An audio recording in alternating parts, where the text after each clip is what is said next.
Hi, I'm Jim Hessler with Path Forward Leadership. Let's have a real conversation about getting to yes responsibly in our business. We very much have a culture of being busy in our American world especially, and we put a high value on saying yes. You often hear this in an organization. We're people who say yes to each other. But let's all agree that we all have too much to do in our day, typically, and even the best time managers eventually run out of time. And so saying yes can often lead to a bad outcome or an unintended outcome, as opposed to saying something different, which we'll talk about in a moment. So while we want to be able to say yes, and while we are busy, we have to have guidelines, we have to have boundaries.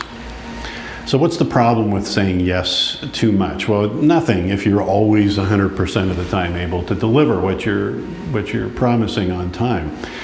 But if we're saying yes when we shouldn't say yes, we can miss deadlines, and accountability can suffer in our organizations because of that. We can mislead the organization about our capabilities and have them begin to rely on us for things that they shouldn't. And also saying yes often just becomes a reaction that we have to situations rather than really a plan for how we're going to address the situation that we're in. So it feels good to say yes, and maybe it gets the boss off our back for a little bit of time to do so. But we should only say yes after we make some careful considerations. So why is it that we say yes to things we shouldn't? Well, there's a lot of reasons, but here's a couple. First of all, we can be poorly organized. Sometimes we say yes because we haven't really understood what we're saying yes to and how much time it's going to require and what other priorities might need to be shifted as a result. So we say yes, again, reflexively, reactively, rather than as part of a real plan. There can be a lot of cultural pressure in organizations to say yes. People who don't say yes can get a reputation of being not team players or lacking a sense of urgency. So there's often a lot of cultural pressure that we're reacting to when we say yes when we really shouldn't. And also, if our boss is disorganized, if the organization as a whole is disorganized, that can result in a lot of things happening in a way that isn't organized, that isn't planned, and we end up having to say yes just to cover for things that weren't handled well the first time.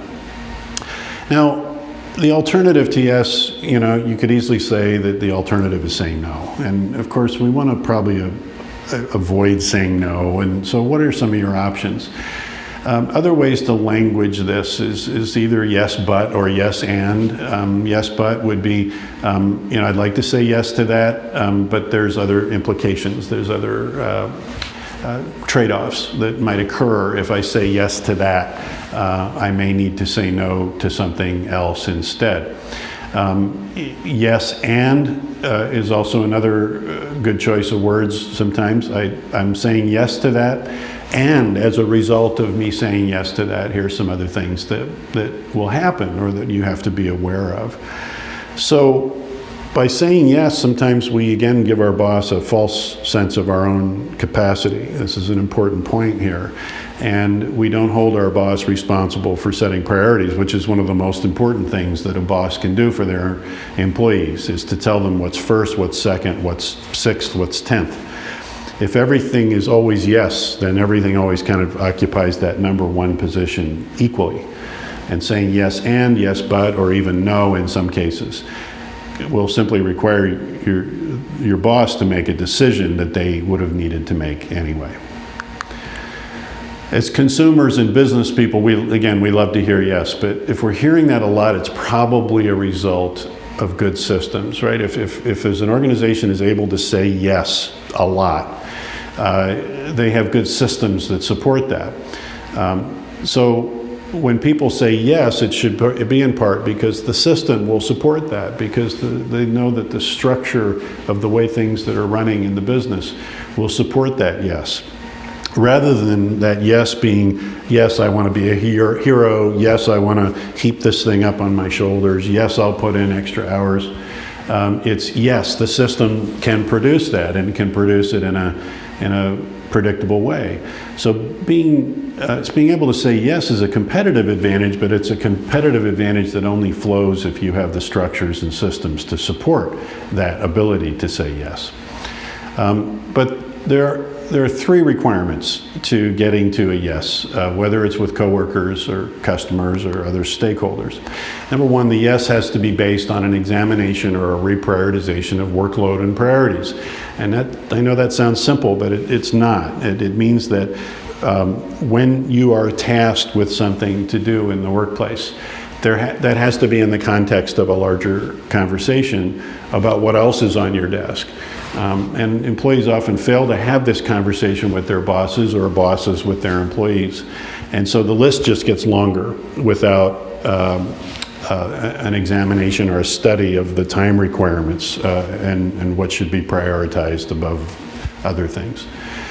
The yes that you give has to have a specific timeline attached to it. So if you're going to say yes, you can't say yes generally. And most yeses in the business world will be yes, I can do that.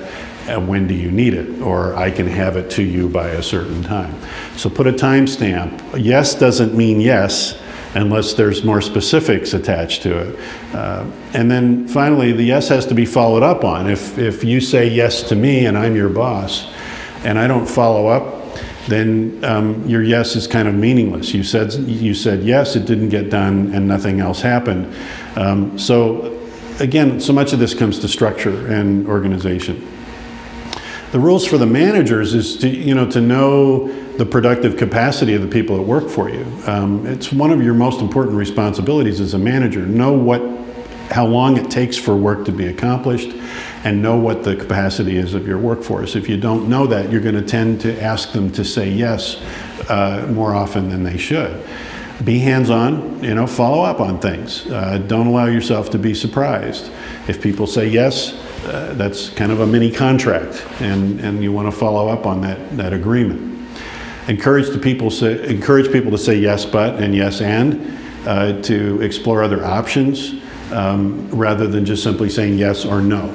Those are too simple for a lot of circumstances. And always look at process and systems as the cause and the solution to the problems that you're facing, not just individually heroic behavior on the part of your employees.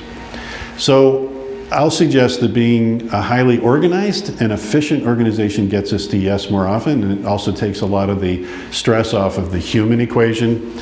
But we don't get to be that highly organized and efficient organization if we're just in the habit of saying yes when yes is the wrong answer.